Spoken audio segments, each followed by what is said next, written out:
Welcome, my good friends, to US Home Talk. We are live every Wednesday, noon Central Standard Time, talking about real estate, talking about mortgages, current events across the country in real estate, all the fun stuff there. Again, we are a live show every Wednesday at noon Central Standard Time, talking about real estate and mortgages. I'm your host today, Mike Overson, Luminate Bank. If you're catching the show for the first time, thank you for watching and listening. If you are one of our followers, we appreciate you guys tuning in every single week and or watching our podcasts, during the week if you can't catch us live. You can follow us on YouTube and Facebook, and you can watch our show live on Facebook as well. With me today, no strangers to the show, we got Jason Walgrave Real Estate Group at RE/MAX Advantage Plus, and we have Marcus Walgrave with the South Dakota Home Team powered by Hague Realtor. We are going to be talking today about home buyers, and what type of questions as a home buyer should you be asking the real estate agent that you're going to be working with or potentially working with. Okay. This might seem a little weird to people, but all realtors are not created equal, right? There's a reason why the top NBA players get paid, $25 million a year, and some of them make $500,000 a year, right? Is it because they have the same skill set? Is it because they're created equal? No, it's because some are better than the others. Same thing with real estate agents, right? So we're going to be talking some questions here, going over some questions that you as a buyer should be asking your real estate agent before you get out there and start looking at some homes. Now, we do have a hotline, a real estate hotline number that you can connect with us during the show or during the week. That number is 612-234-7585. You can also connect with us during the week at our website, which is ushometalk.com.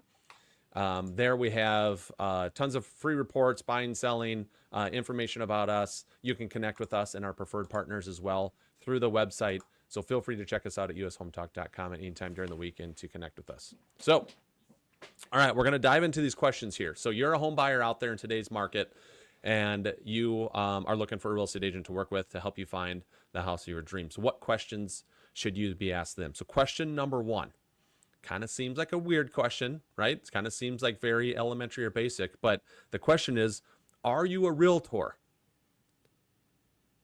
What does that mean? Are you a realtor?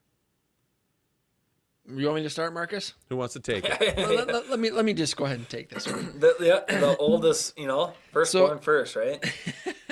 So there are real estate agents, folks that have a license to practice real estate, and then there's a higher level of real estate agent, which is a realtor.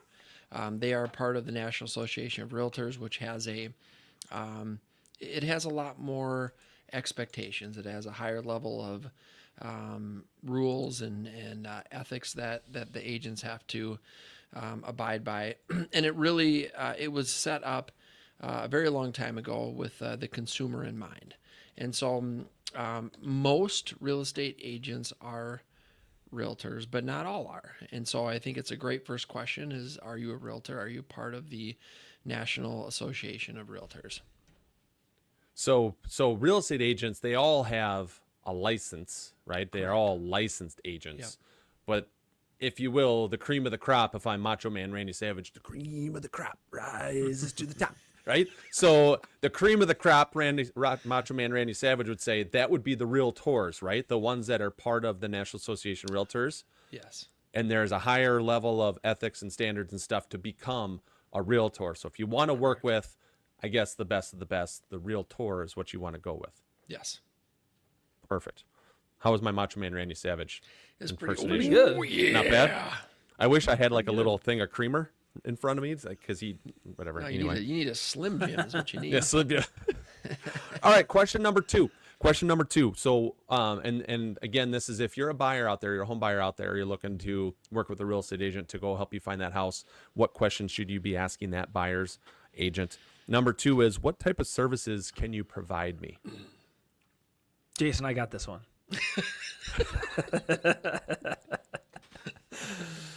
Full service. That's really if you're a buyer out there and you're looking to get representation to help you with your real estate goals, you're going to want to have a realtor that provides full services from start to finish.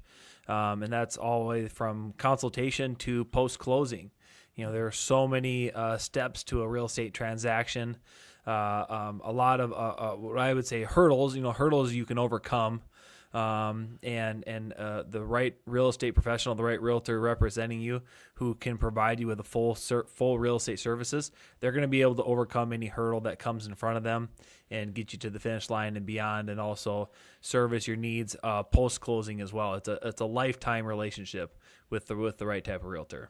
Yeah, part of that question is, are you a full-time agent or are you a part-time agent, and this is kind of your hobby, and you help out 1 or 2 people a year? And so, full service, you're full-time, and this is your career, and this is what you do, and it's a business, and you've got, like Marcus said, all those partnerships set up with mortgage and title and post-closing, and so really important question to ask. Absolutely. So question number 3 here. And this is an interesting question. I like this question. So how well do you know the markets where I am searching for a home?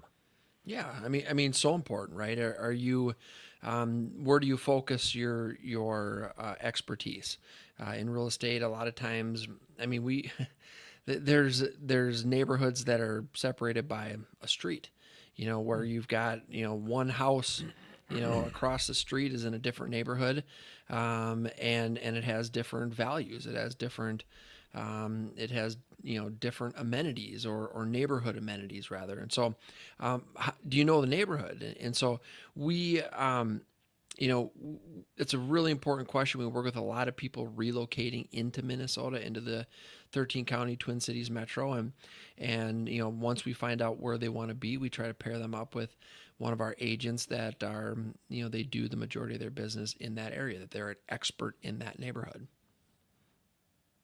Yeah, no offense to Marcus, and no offense to Jason either, but let's say that we take Marcus. Marcus has a buyer up here in the Twin Cities. So Marcus is in Sioux Falls, South Dakota. That's his market, where he lives and he services there. Jason and I are up here in the Minneapolis area. So we're just south of Minneapolis in the suburbs here, about 20, 25 minutes.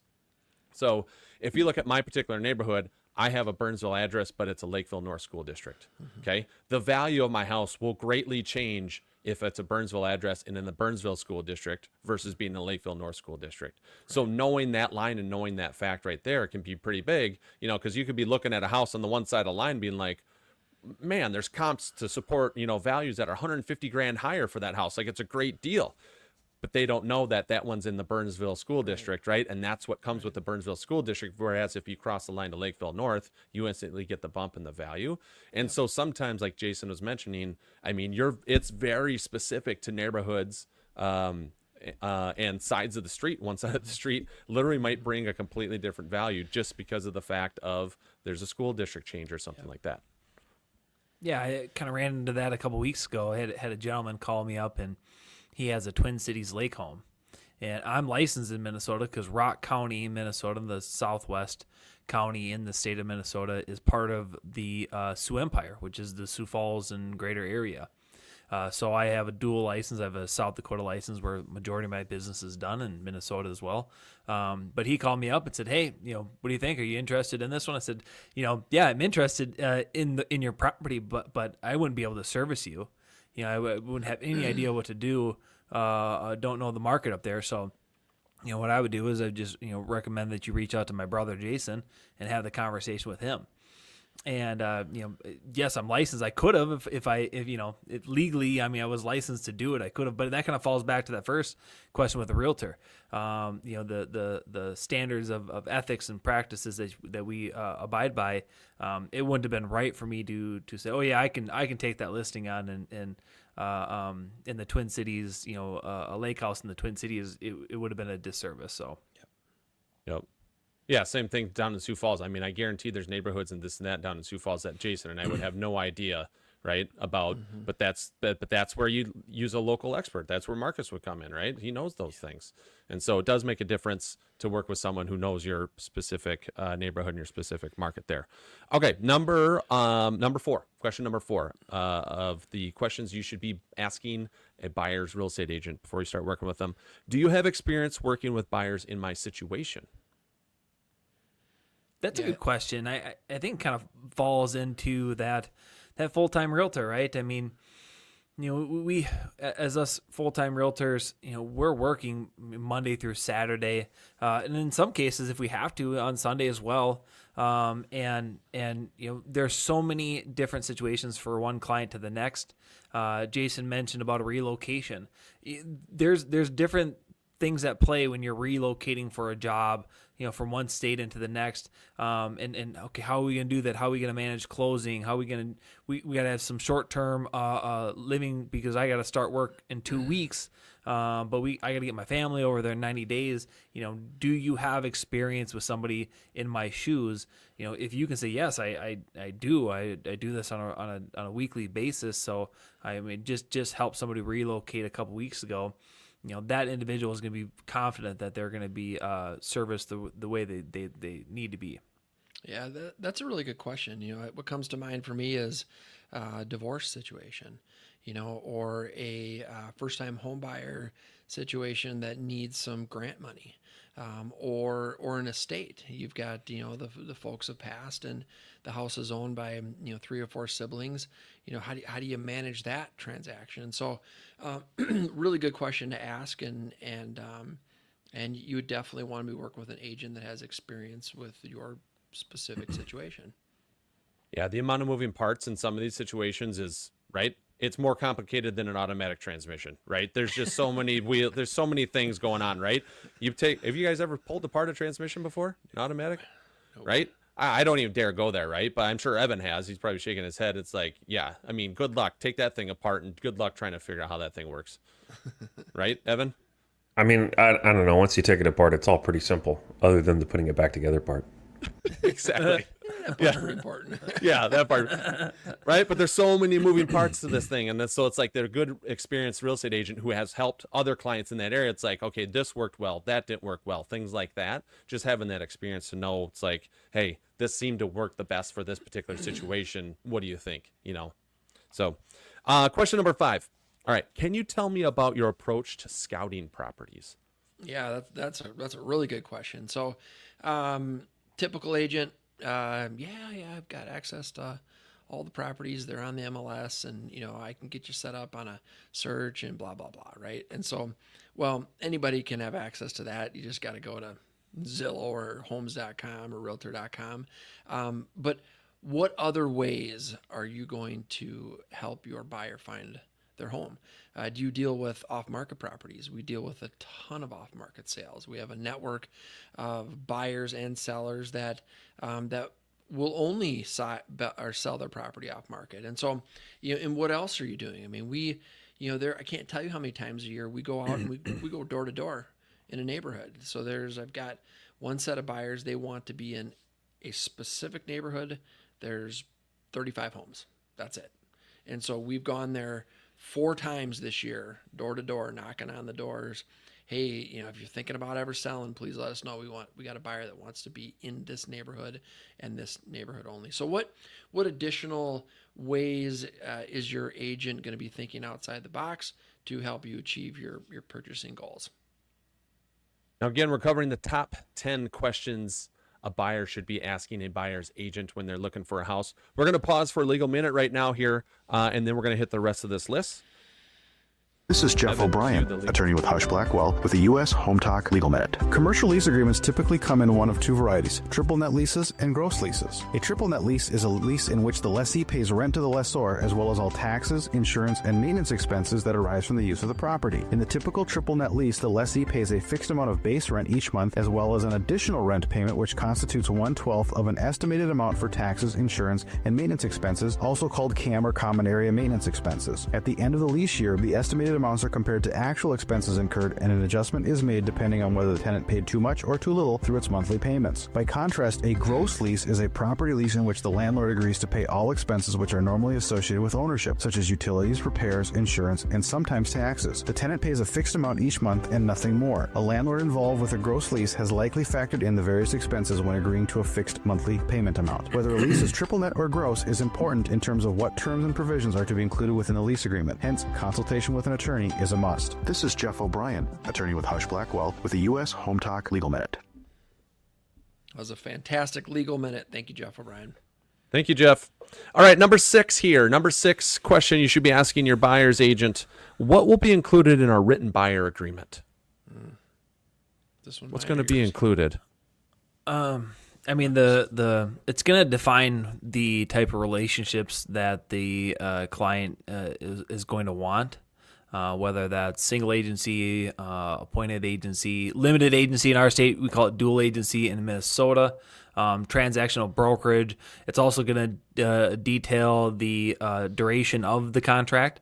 It's going to be specific to who is going to be, if you're appointed agency, who's going to be the realtor or team that's being appointed to the client, and then also compensation piece as well as and that and much more. I think when we look at our buyers contracts, I know Minnesota's had it for decades, South Dakota's had it for decades. Sadly, a lot of states did not have buyers contracts prior to August of last year. But there was a really good change that has happened since then. And if you're a realtor, you have to have it. And so, great question. But I think what's really important is, when you have that client and that realtor who has that opportunity to sit down and actually go over with it. And the realtor actually knows what's in it. They're able to kind of go over it and explain the contract, whether it's word for word or summarize it and kind of cover the important pieces to it. And not in a sense like, hey, I'll meet you at that house in 30 minutes. I sent this over to you. Quickly e-sign it, and then I can show it to you. We talk about this all the time about how important it is to have that consultation meeting prior to looking at homes.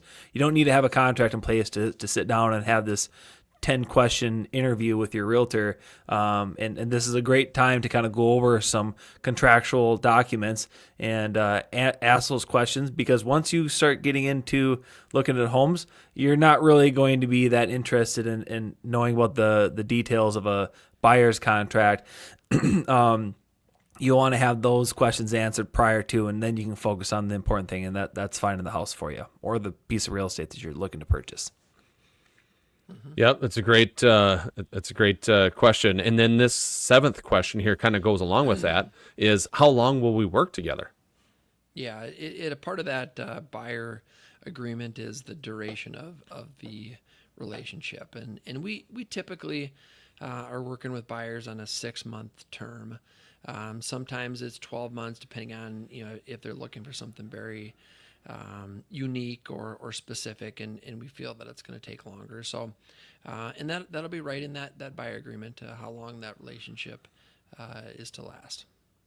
Yeah, and if I could jump in on that one too, don't be intimidated by a realtor who has works for a brokerage and they say, hey, our policies are for a 6-month representation. I mean, if you think about it, it could be a couple, 2, 3, 4 weeks before you get your schedules aligned to start looking at homes. Might take 2, 3 weeks to find a home. That home may not be able to close for 90 days. 6 months can get covered very quickly.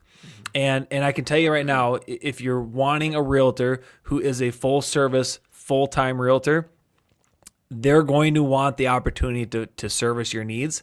And if you tell them, hey, I'm only going to sign that contract for one house, that realtor may not be that interested in working with you as well, because it's a mutual relationship. And they said, well, if you only want my time for one day and then you're going to kick me to the curb, that's fine. I got a list of buyers behind me that want my time and have no problems working with me for 6 months. So I'm going to work with them instead. So, great question. And but there's definitely different durations of time that you can agree to. Number 8. So question number 8 here. It kind of goes on this. Well, what are my options for paying you? Straight cash, homie. Yep. Just roll up a wad of hundos and send them over. So is this one mine? I think I can't remember. You can take it, Jason. I'll take this. Yeah. One. So, really great question. It is, and like Marcus mentioned before, Minnesota and South Dakota have had buyer agreements for a very long time. I mean, at least as long as I've been in the business, which is over 2 decades. So in that buyer agreement, it identifies compensation for your buyer's agent. It's generally around that 2.7%. There's also a line in there that talks about if the seller is offering compensation or the listing brokerage is a co-op situation, that their obligations will be offset by that amount. Now, I can tell you that this was, last year a lot of agents were so stressed out about this and all up in arms and really worried about it. We weren't, because we'd already been using buyer agreements for so long, and really, well, not really, but in the last almost year, out of all of the buyers that we've represented, the seller has paid our commission on every single one. We have not had one of our buyers have to pay the commission. And so it's important that you're able to explain how that works. And even if, I'll give you an example, even if, we've got a 2.7 of the buyer agreement, let's say the seller or the listing agent's only offering 2.5, we just accept the 2.5. We have not charged our buyers commissions in the last year or prior to that. I mean, sometimes there's exceptions, maybe if we have a buyer that's looking to, pursue maybe a contract for deed or whatever the case is. But as a buyer, you're going to know before you are fully committed to moving forward with that purchase, whether or not the listing agent or the seller is paying the commission or you will. And again, we have yet to have any of our buyers have to pay that commission. As always, real estate brokerage service fees are negotiable and always have been. And that has not changed. It is not going to change. It is negotiable. So if you're a buyer out there and you say, hey, realtor, I want to hire you. Your company policy is X%. I want it X% minus 0.5. You have all the right as a consumer out there to try to negotiate that. I think if that was presented, to me, I would say, sure, I can do that. But what services do you not want me to provide you with? Because I'm a full service realtor. I'm a full-time realtor. This is what I provide for the compensation percent, the fee that we charge over at the brokerage we work for. If you're not interested in that, what don't you want me to provide you? And we can get you down to that percent that you want if it's a number thing that you're working on. So great question. Yeah, it is a good question. And when do you guys get paid? Is there something up front that you need? That might be a sub question that I'm adding here. But when does payment need to be made? In the buyer agreement that talks about a retainer fee. So I mean, it's possible to charge, and if a buyer accepts a retainer fee, it doesn't really happen in our market. I've never charged a retainer fee. I really don't know anybody that has. So generally at closing, once the property is closed, and that's when compensation is paid. All right, question number 9. Question number 9 of buyers. So you're a buyer out there. You're gonna be working with a real estate agent. What questions should you be asking that buyer's agent here? Number 9 is, can you recommend service providers who can help me obtain a mortgage, make home repairs, or support other closing tasks? Yeah, this is a wonderful question. And if that answer is no, I would strongly recommend interviewing another agent. Thanks for your time. Click. It's such a, like you said earlier in the show, Mike, it's such a complicated transaction purchasing a home. And it's, one of the greatest compliments we receive is you get to closing and buyers are like, wow, that was easy. And good. That's the goal. We want it to be easy for you. It wasn't easy on the back end, and that's why we partner with Mike Overson and his team at Luminate Bank, and Evan at Paragon, and all the different, service providers and vendors that have something to do with real estate. I mean, US Home Talk that's what we're all about. We're that one-stop shop, that landing page for all things real estate, and we want we want to take care of our clients and all of their real estate needs. And Mike and I have talked about this for years. If we don't have one of those services or needs on the website, on ushometalk.com, let us know what you need. We'll go out and we'll interview and we'll vet the company and we'll make them a partner. And so we have a confident referral to give you for whatever your real estate needs are. Number 10. So the last question here, you should be asking as a buyer, to any buyer's agents that you are interviewing or looking to work with, do you have any references I can speak with? Yeah, great question. I think a lot of realtors, they may have their own personal website that you can kind of look at and get some testimonials from past clients. You can always kind of default to a Zillow review or Google reviews, Facebook reviews. So I think anytime you get a chance to see, how their clients that they've worked with in the past and the things that they've said, maybe have described the specific situation that they were in and how we were able to service them can, help that individual feel confident in who they're hiring. So a great question. And it's pretty easy to find nowadays. I think before it was something to, where that agent or that brokerage kind of had to provide it, whether it's on paper or in an email or some sort. But now, Scroll. I mean, yeah, let's go scroll. Yeah, to blow the dust off, and but it's it can be pretty easy nowadays, and to see the reviews on a real estate professional.